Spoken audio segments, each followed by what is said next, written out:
Now, residents living in areas supplied by the Mooikloof substation in Tshwane will have to wait 9 days for power to be restored.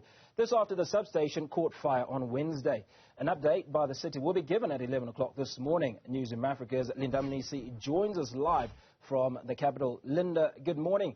I can only imagine that residents of Mooikloof are not too pleased to have to wait another 9 days. Indeed, Hugo, and if you think about it, the impact of not having electricity results in, traffic and a lot of other inconveniences. And I mean, if you look at, the road behind me, the traffic lights are completely out, and that is as a result of that power outage that has since hit the Mooikloof area.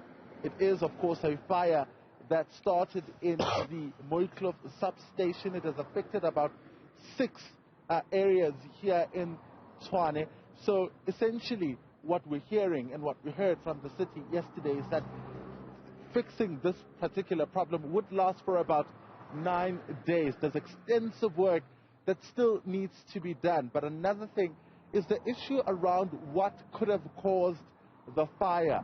We're told the investigations are still ongoing and it has not yet been determined what exactly caused the fire.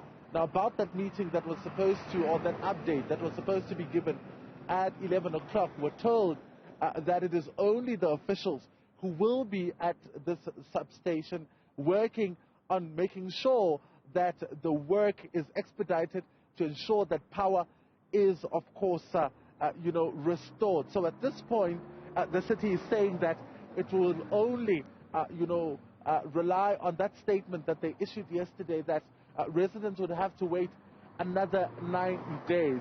Residents in Bedford View who experienced a similar issue of power outages when there was what Eskom describes as an attempted cable theft happened early this week, have since had electricity been restored.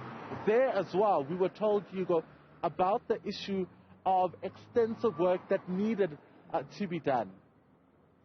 Well, then it's not just the residents, is it? But there are also a number of small businesses that will be impacted by this power outage.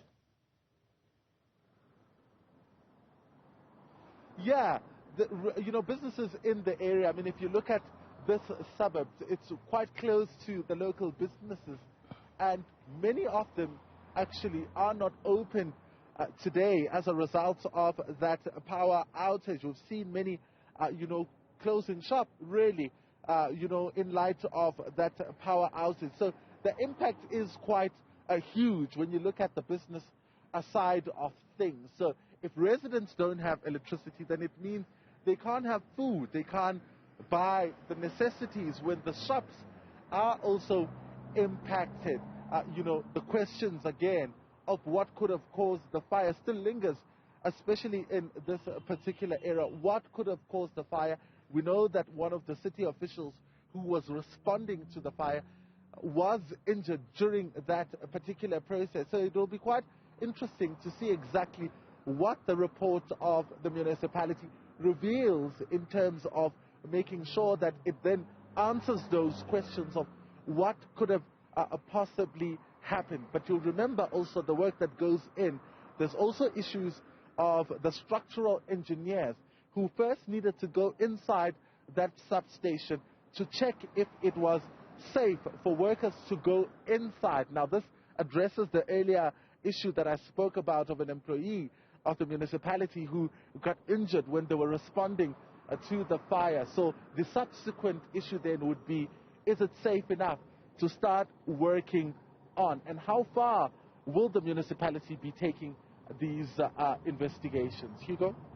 Linda, Mnisi, thank you for your time. Our reporter coming to us from Mooikloof and Tshwane, where a substation that caught fire has resulted in outages of up to 9 days that the residents of this area will have to wait for before they have electricity.